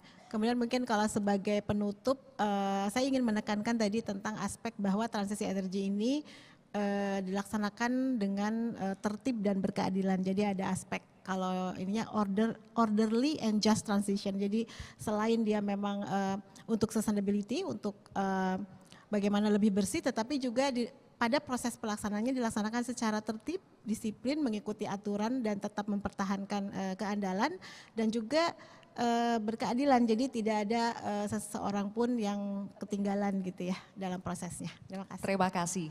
Transisi energi harus dilaksanakan secara tertib dan berkeadilan. Terima kasih. Mungkin Pak Dedi dulu, baru terakhir ke Pak Sugeng. Singkat closing statement Pak. Terima kasih Mbak Sylvia. Dari kami mungkin kalau pollingnya Bapak Ibu dari segi kebijakan penyediaan tenaga listrik tentu lebih mengetahui. Di setiap itu seperti tadi sudah dibahas ada challenge-nya masing-masing gitu. Kalau kita bicara tenaga surya di pengalaman kami, berapa jam produktifnya harus dilengkapi dengan baterai, jadi cost-nya juga ini. Tapi di sisi lain, kalau mengadakan biomas seperti kelapa sawit, nanti kebanyakan dipakai ke sana, harga minyak goreng ketinggian. Jadi everything has a trade-off. I would imagine it will be some sort of combination yang bakal menjadi solusi bersama ke depan ya. Kalau dari kami mungkin sebagai penutup, ini adalah sebuah perjalanan yang tadi di salah satu pembuka dari Pak Sugeng di awal, sebuah keniscayaan. It's a one way street. No turn back ya, Pak? It's not a two way street. It's a one way street. Kita harus bergerak ke sana. Yang menjadi tantangan bersama yang perlu dicarikan secara inovatif adalah how fast dan tadi prinsip keadilannya juga jangan terus langsung besok berubah tuh ya enggak mungkin. Satu persatu kita harus punya semacam inovasinya lah diri. Terima kasih Mbak Sylvia. Terima kasih Pak Dedi, kita berikan tepuk tangan. Dan terakhir Pak Sugeng. Ya, pooling tadi memang mencerminkan itulah apa adanya. Betul, potensi terbesar kita di tenaga surya. Memang sebagaimana kita ketahui bersifat intermittent. Maka kita semuanya dan kita potensinya luar biasa itu. Baik itu membangun fotovoltaiknya, kita punya pasir yang cukup besar di daerah tertentu, dan kita punya apa yang disebut dengan bahan baku untuk baterai energy storage system. Bapak Ibu tahu dengan teknologi lithium hari ini kita hanya tidak punya satu, lithium saja. Selebihnya kita punya semua. 68% bahkan sampai 73% base itu adalah bahan bakunya dari nikel. Ada nikel, kobalt, tembaga, perak dan sebagainya dan lithium. Hanya saja kita tidak punya lithium, yang punya lithium adalah Australia, ada Brasil, bahkan Chile baru saja ditemukan danau lithium. Nah, di Dieng ada Pak, ada lithium. Dah persis, saya baru mau bicara ternyata di panas bumi itu kalau diekstraksi bisa menghasilkan lithium. Ini kan baru temuan beberapa saat ini, artinya teknologi yang lebih maju, maka tadi yang disampaikan Pak Junis tadi perlunya ekosistem. Jadi kalau pembangkit tenaga surya maka ekosistem selain tadi grid Nusantara grid yang udah kita hitung waktu itu untuk menyambung seluruh Indonesia adalah kurang lebih 120 miliar dolar. Maka perlu baterai energy storage system dan kita kebetulan sudah bangun industrinya yakni Indonesia Battery Corporation. Nah, saya kira itu. Baik. Terima kasih. Oke, terima kasih. Kita berikan tepuk tangan yang paling meriah untuk kelima narasumber kita. Terima kasih Pak Yudis, Pak John Anis, Ibu Kamia, Pak Sugeng, dan juga Pak Dedi. Terima kasih sudah berpartisipasi, menyumbangkan ide gagasannya dan juga solusinya yang pastinya dalam sesi kedua kali ini. Bapak Ibu sekalian, rekan-rekan yang kami sayangi, kita pastinya semua menginginkan pertumbuhan ekonomi. Tapi penurunan tingkat emisi tidak bisa ditawar lagi demi keberlanjutan generasi. Oleh karena itu green energy adalah solusi. Saya Zilvia Iskandar pamit undur diri. Terima kasih telah menyaksikan sesi kedua ini. Kita berikan tepuk tangan sekali lagi.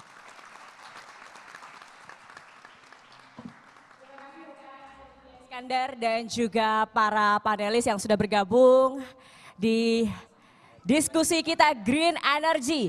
Kita beri tepuk tangan sekali lagi. Bapak Ibu, kami harapkan untuk menempati posisi karena kita akan melakukan sesi foto bersama. Rekan-rekan media dan juga teman-teman fotografer dan videografer mohon mengambil posisi. Bapak Ibu mohon ke tengah, agak sedikit ke tengah mengambil posisi untuk melakukan sesi foto bersama. Bapak boleh agak geser ke kiri sedikit agar mengambil posisi tengah. Terima kasih. Kita akan melakukan sesi foto bersama dalam hitungan mundur 3, 2, 1. Sekali lagi. 3, 2. Didukung oleh